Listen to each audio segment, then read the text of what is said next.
So one thing I can do now that I've got everything in there, letting some air back out will actually give me some more space. All right, I used that tire. I used a little bit of air in there so that the tube would not fold or bend or do anything weird inside of the tire while I was putting it on. Now that it's in almost all the way, I let that air back out so that I can work the tire on the rest of the way. And most of the time, you can do that by hand. What if I couldn't do that by hand? You could use the tire lever in basically the same way that we took the tire off to pry it back onto to pry it back onto the rim. Okay, our tire is seated in. We've got our bead back on. Everything is looking pretty good. I've removed any, or I've looked for any offending objects that are in there. Now, if you only have the pump, you can go ahead and spend several minutes getting a very good upper body workout. Really just pumping this tire up, right? Now I could do this for a while, right? We don't want to have to do that. There's a quicker way to do this, and I'm going to show you another tool that you should have to get you back up and running quickly.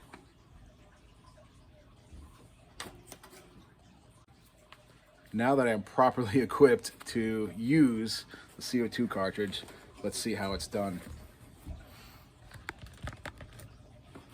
So what I'll do, make sure my valve stem is open. This one basically is just a push and go style. There are some other styles that have a trigger that allows you to control the air input. This one does not have that. So this is the simplest of the designs. It's fine, there's nothing wrong with it. Just some people like to have the control of the lever. So all I need to do, usually need to press the tire from one side because I did not use one of the sort of lock rings that can be threaded onto this. So I'll start it up, push in as hard as I can go here. Oh, that's interesting. All right.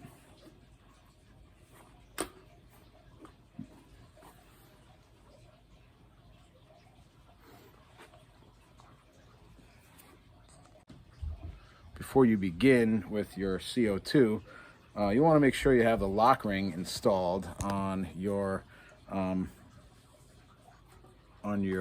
valve stem, so that when you go to press the, right, I just screwed on this little lock ring that holds this valve in place, basically, right?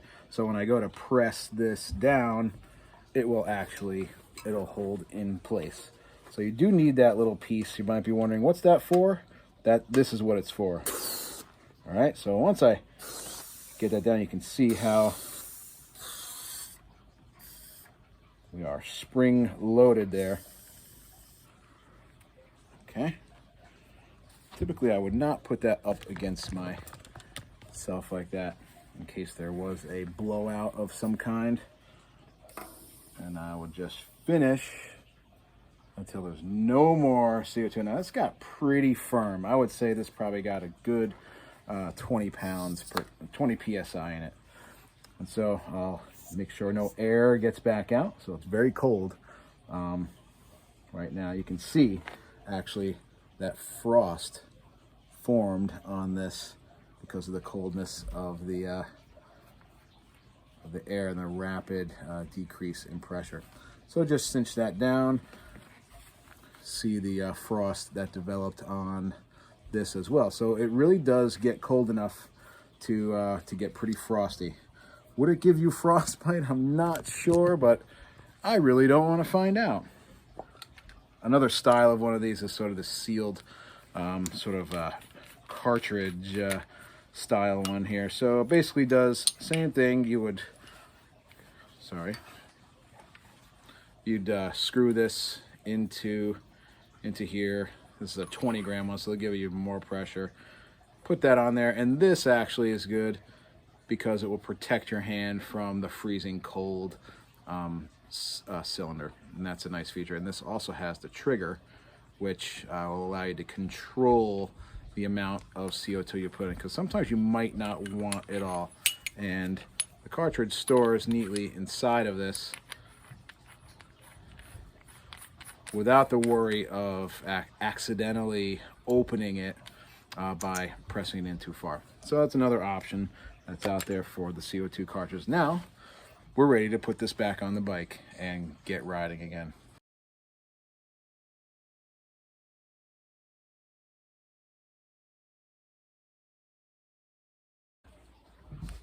So a lot of bicycles today are equipped with hydraulic disc brakes, and something that some people can do by accident is accidentally squeeze the brake lever while the tire is off.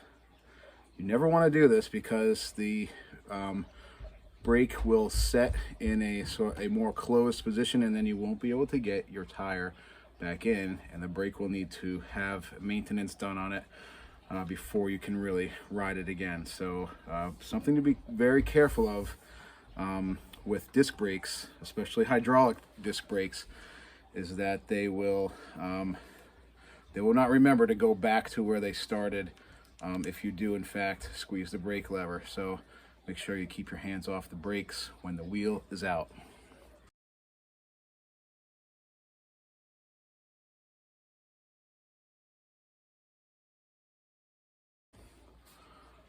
Okay, so now I'm done fixing my flat. Now how to return that rear wheel to the bike. It's the same thing as the front, same process in reverse order. So the first thing I want to do is get my wheel. I'm going to lift my bike up by the rear of the bike. I'm going to put this in position so that I can put the chain right back where it was. Okay. This is definitely a trickier operation than the front wheel.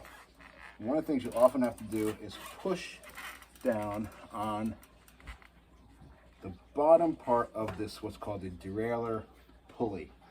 So that pulley wheel needs to be pushed down so that the chain can get on out of the way and the wheel can fall down into place.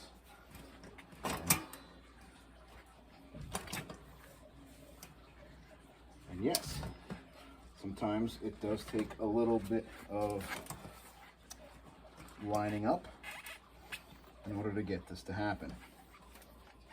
Especially since I'm trying to record this and look like an expert. There it goes. So you have to make sure that it gets all the way into the dropout. The chain is on the same cog in the rear that it was on when you took it off. And also, if you have a disc brake, like this bike does, that the disc rotor is in the brake. And so it looks like everything is right here. I'm going to turn this around to show you the other side and how to actually use the quick release. I like to put the quick release so that it gets out of the way of getting entangled with any branches or anything like that that it might catch while riding along. I like to stick it kind of right, if you can, right in between the triangle here for this bike. You can find the spot for yours, right? I do this while pressing down so that I make sure that the axle is pressed all the way into this dropout, so it's not sideways. Sometimes you can put this in sideways and your brake will be rubbing and it won't be shifting right. It's because your wheel's not in straight. So that's something to always check to make sure everything is all the way down Same thing. This should catch about halfway. See how the quick release is catching about halfway through. Close it up. If everything is good, this should spin correctly. Yes, that's good. If I give it a smack, it doesn't fall out. I ride this around a little bit, make sure my gears are shifting, right? Test my brake, make sure I can actually stop when I get back on this bike, and we're good to go.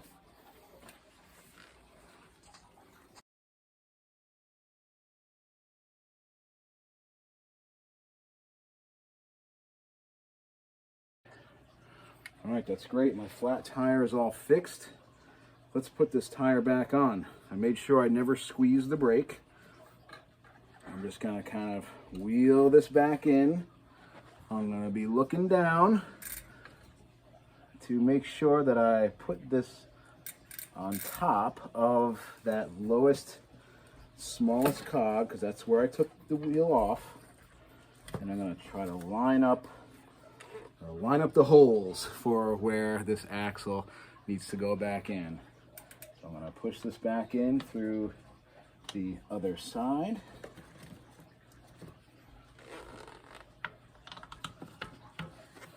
A little jiggle. Make sure this is nice and straight. There it goes. All right. Sometimes it's a little fussy. Don't ever try to force it. Make sure you've got it lined up right. I didn't have to, but I almost had to get down and look and see if I could see through the hole. When I'm rotating this, I notice it's starting to catch. It's getting tight, meaning that I'm almost done. Just bring it snug. And now, last step, pull forward on my thing. Click, zing. All right, let's give it a test. Spin the wheel, spins freely, great. Brake, yes, brake. And is it in? It better be in, right? So this should work. Now I'm in this weird big gear, and I wasn't before. And if I'm on a hill, I'm gonna wanna shift myself back into a more reasonable gear. So a couple clicks at a time. We'll bring this back up into the gear that I can actually get started on, right? Some people do this while they're clipped in or whatever, but that is it, all right? That is how you replace the rear wheel on a bike that has a through axle.